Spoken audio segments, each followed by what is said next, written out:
అన్నట్టుగా పోరాడితే పోయేదేమీ లేదు బానిస సంఖ్యలు తప్ప అని చెప్పి మహాకవి శ్రీశ్రీ గారు ఒక సందర్భంలో అన్నమాట. ఇవాళ నిజంగా కూడా తెలంగాణలో అది నిజమైంది. 2023 డిసెంబర్ 7 నాడు అధికారంలోకి వచ్చిన కాంగ్రెస్ పార్టీ 2024 ఏప్రిల్ 14 నాడు బాబాసాహెబ్ అంబేద్కర్ గారిని బందీ చేసి పెట్టింది. 125 అడుగుల ఎత్తులో ప్రపంచంలోనే అతిపెద్దదైన బాబాసాహెబ్ అంబేద్కర్ విగ్రహాన్ని కేసీఆర్ గారు నిర్మాణం చేశారన్న కోపంతో ఆ మహానుభావుడిని సంఖ్యలలో 2024 ఏప్రిల్ 14 నాడు అక్కడికి ఎవరిని పోనీయకుండా బంధించి పెట్టింది కాంగ్రెస్.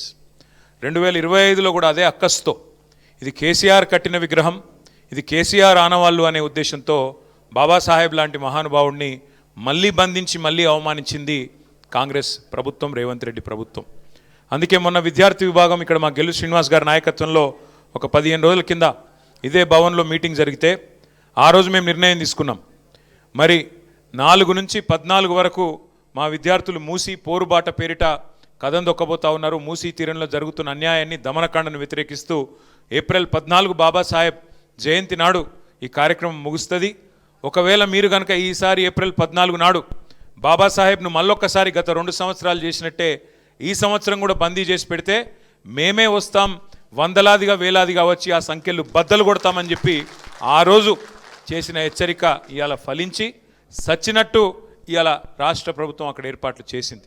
ఈ మాట ఎందుకు చెప్తా ఉన్నా అంటే నిజంగానే పోరాడితే పోయేది ఏమీ లేదు.